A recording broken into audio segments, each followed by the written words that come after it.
வணக்கம் நண்பர்களே. கார்த்திரேவதி சீரியல் செம்ம பரபரப்பாக போயிட்டு இருக்குன்னே சொல்லலாங்க. பரபரப்பான கட்டத்தில் பார்த்தோன்னா சிவனாண்டி முத்துவேலுக்கிட்ட மயில் சிங்கு கெட்டப்போ போட்டுட்டு அப்படியே ஏமாத்துறாங்க. இந்த பாரு, எனக்கு பழைய கால கோவில் நகைகள் எடுத்து கொடுத்தா நான் உனக்கு இத்தனை கோடி தருவேன் அப்படின்னு அந்த இடத்துல மயில் போட்ட ஸ்கெட்சில் நம்ம சிவனாண்டிய முத்துவேலு சிக்கிறாங்க. ஒரு கட்டத்தில் கோவில் நகைகளை திருடிக்கிட்டு பணத்துக்கு ஆசைப்பட்டு நம்ம மயிலிட்ட கொண்டு கொடுக்குறாங்க.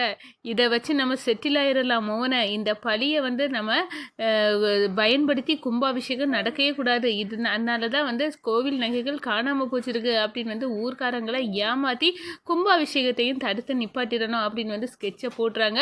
ஆனால் இந்த ஸ்கெட்சில் அவங்களே விழுந்துறாங்க. நம்ம மயில் அழகா பஞ்சாயத்து கூட்டத்தில் கொண்டு போய் கோவில் நகையை திருடினது யார் அப்படின்னு போட்டு காட்டுறாங்க வீடியோ ஃபுட்டேஜை. அதோட இந்த நகையெல்லாம் என்கிட்ட தான் இருக்குது என்னங்க அப்படின்னு என்கிட்ட தான் இவங்க விலைக்கு கொடுத்தாங்க அப்படின்னு சொல்லிட்டு, நான் யார் சிவனாண்டி உனக்கு சாக்கா இருக்கா அப்படின்னு தன்னோட வேஷத்தை கரைச்சி மயிலினி அடையாளம் காட்டுறாங்க. அடடா, இது நம்ம மயிலாச்சே, அவ்வளோ நகையும் பத்திரமா இருக்கும் பாருங்க அப்படின்னு ஊர் மக்கள் முன்னாடி கோயிலுக்கு கொடுக்குறாங்க. மறுபடியும் கோயில் நகைகள் அம்மனுக்கு சாத்துறாங்க. அந்த இடத்துல கும்பாபிஷேகத்தை நடத்த விடாமல் கூடாது, இதை தடுத்து நிப்பாட்டணும் அப்படின்னு புத்தியோடு செயல்பட்ட சிவனாண்டியும் முத்துவேலை மாட்டிக்கிட்டாங்க ஊர் முன்னாடி. அதை பற்றி தாங்க இந்த வீடியோக்குள்ளே பார்க்க போகிறோம். அதுக்கு முன்னாடி சேனலுக்கு லைக் அண்ட் சப்ஸ்கிரைப் பண்ணுங்கள் ஃப்ரெண்ட்ஸ். பக்கத்தில் இருக்க பெல் ஐக்கானையும் கிளிக் பண்ணுங்க. அப்பதான் நான் போடுற ஒவ்வொரு வீடியோவும் நோட்டிஃபிகேஷனா உங்களுக்கு கிடைக்கும். வாங்க ஃப்ரெண்ட்ஸ், வீடியோக்குள்ள போகலாம்.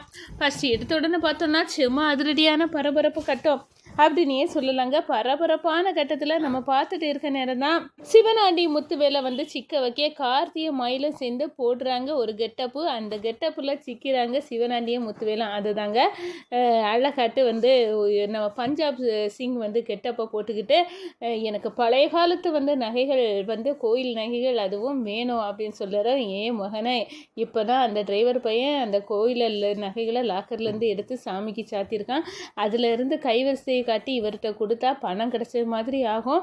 கும்பாபிஷேகம் கோயில் நகைகள் காணாமல் போயிருக்கு, அதனால் நடத்தக்கூடாது அப்படின்னு அதையும் தடுத்து நிப்பாட்டிடலாம். ஒரே கல்லில் 2 மாங்காய் மோனை அதிர்ச்சி தூக்குவோம் அப்படின்னு சொல்ல நேரம், சித்தப்பா எனக்கு என்னமோ இந்த நேரம் இது வேண்டான்னு தோணுது, அது எல்லாம் பார்த்துட்டு இருக்காத மோனை, பணத்துக்காக நம்ம செய்வோம் அப்படின்னு நம்ம சிவனாண்டி கொஞ்சம் உஷாராவி சொன்னாலும் நம்ம முத்துவேல் இருக்காங்களா, அவங்க கூட இருக்கிறது வரை சிவனாண்டி ஆப்புலாம். அவங்க அழகா முத்துவேலு சொல்லி சிவனாண்டியும் சரி, கோவில் நகைகளை இன்னைக்கு நைட்டு நம்ம களவாண்டு அந்த பஞ்சாப் சிங்குக்கு கொடுத்துக்கிட்டு காசு கோடி கணக்கில் வாங்கி நம்ம செட்டில் ஆயிடலாம் அப்படின்னு இருக்காங்க. இந்த சைடு பார்த்தோன்னா அவனுக்கு சந்தேகம் வரப்படாதபடி நீங்கள் நடிக்கணும் சகல, நான் தூள் கிளப்பிறேன் அப்படின்னு அந்த இடத்துல அழகாட்டு நம்ம பஞ்சாப் சிங் கெட்டப்போ போட்டோம். நைட்டு கோவில் நகைக்கு அந்த சிவனாண்டி முத்துவேல் களவாண்டு கொடுக்க நம்ம வாங்கிட்டு வந்துடலாம் பணத்தை கொடுத்து அப்படின்னு மயில் கிளங்குறாங்க. எல்லா வீடியோயும் அங்கே நடக்கிறத நம்ம கார்த்தி மருந்து கேப்சர் பண்ணுறாங்க.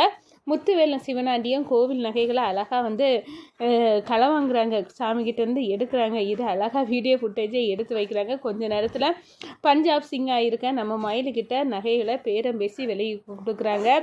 பணத்தை வாங்கிக்கிட்டு சந்தோஷப்படுறாங்க நம்ம சிவனாண்டிய முத்துவேலை. நம்ம இனி பணக்காரர்கள் ஆயிடலாம், வாழ்நாள் முழுவதும் இனி நம்மளுக்கு பற்றாக்குறையே இருக்காது, அந்த அளவுக்கு நம்ம ஆட்டை போட்டுட்டோம், இதை வச்சு சந்தோஷமாக வாழலாம் அப்படின்னு நினைக்கிறாங்க. இனி இதை டிரைவர் பையன் மேலே இந்த பழியை தூக்கி போட்டுறணும், அவன் தான் இதுக்கு காரணம் அப்படின்னு நம்ம சொல்லணும், திசை திருப்பணும், எல்லாரையும் நம்ப வைக்க முடியாது, நம்ம சதி வேலைகளை ஆரம்பிக்கணும் அப்படின்னு அந்த இடத்துல நினைக்கிறாங்க அப்படின்னே சொல்லலாம்.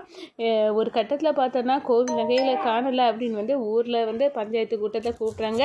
அப்போ தான் நம்ம முத்துவேலும் சிவனாண்டியும் போய் நின்று வழக்கமாக சொல்ல டயலாக் தான், கும்பாபிஷேகம் நடக்கிற நேரத்தில் கோவில் நகைகள் காணாமல் போயிருக்குன்னா இது ஏதோ ஒரு தடங்கள் மாதிரி இருக்குது, கும்பாபிஷேகம் கண்டிப்பாக நடக்கக்கூடாது, இது ஒரு அபசகுணம் அப்படின்னு ஊர் மக்கள் முன்னாடி சொல்லி எப்படியாவது இந்த கும்பாபிஷேகத்தை நிப்பாட்டணும் அப்படின்னு ஒரு ஸ்கெட்சை போட்டு அடிக்கிறாங்க.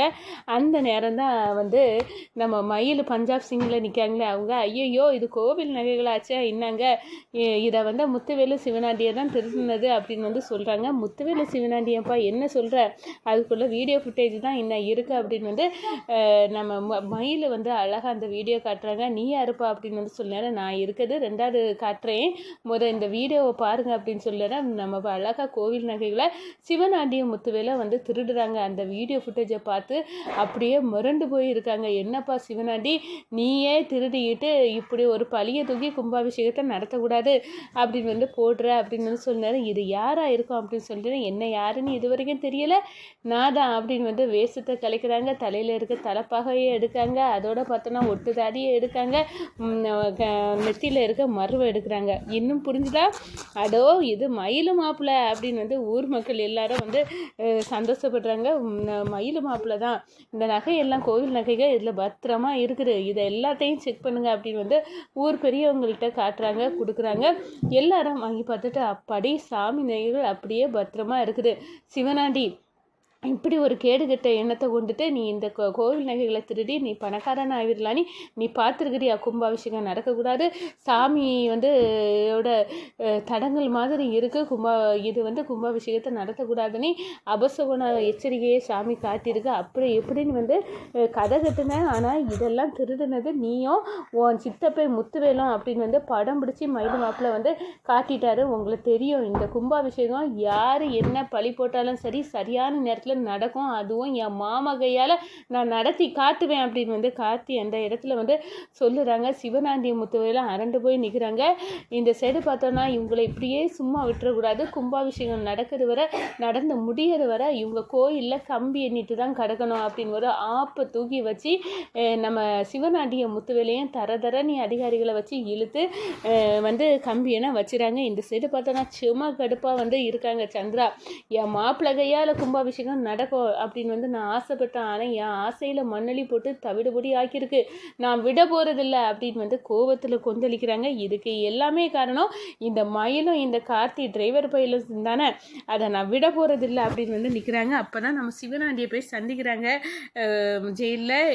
அப்போ தான் நாங்கள் என்னென்னமோ நினச்சோம், எங்களால் செய்ய முடியாத அளவு கும்பாபிஷேகத்தை நடக்கதை தடுக்க விடாமபடி இவன் எங்களை ஜெயிலில் போட்டுட்டான், வெளியே இருக்குது நீ மட்டும்தான் சந்திரா, நீ கண்டிப்பாக இந்த விஷயத்த கும்பாபிஷேகத்தை நடத்த விடாது, வேணா எங்கள் சித்தி காளியம்மாவை சித்தியையும் வந்து கூட்டுக, அவங்க நீங்கள் 2 பேரும் சேர்ந்து தான் இந்த கும்பாபிஷேகம் நடக்கக்கூடாது, ராஜராஜா கையால் நடக்காமல் அந்த ராஜசேதுபதி பஞ்சாயத்து கூட்டத்தில் கொடுத்த வாக்கு நிறைவேற்றாமல் அவன் வந்து கோயில் முன்னாடியே தூக்கில் தொங்கணும், அவன் அது பண்ணணும், அதில் தான் நம்ம சந்தோஷம் இருக்குது அப்படின்னு வந்து சொல்கிறாங்க. கண்டிப்பாக இனி இந்த தொடவை வந்து தப்ப முடியாது, நானும் காளியம்மாவை அத்தையும் வெளியே இருந்தே உங்களை வந்து நீங்கள் செய்ய வேண்டிய வேலையை நாங்கள் செய்து கதையை முடிக்கும், கும்பாபிஷேகம் கண்டிப்பாக அதுவும் அந்த ராஜராஜ கையால் நடக்காது அப்படின்னு வந்து அந்த இடத்துல வந்து சிவனாடி கிட்ட சந்திரா வந்து சொல்கிறாங்க.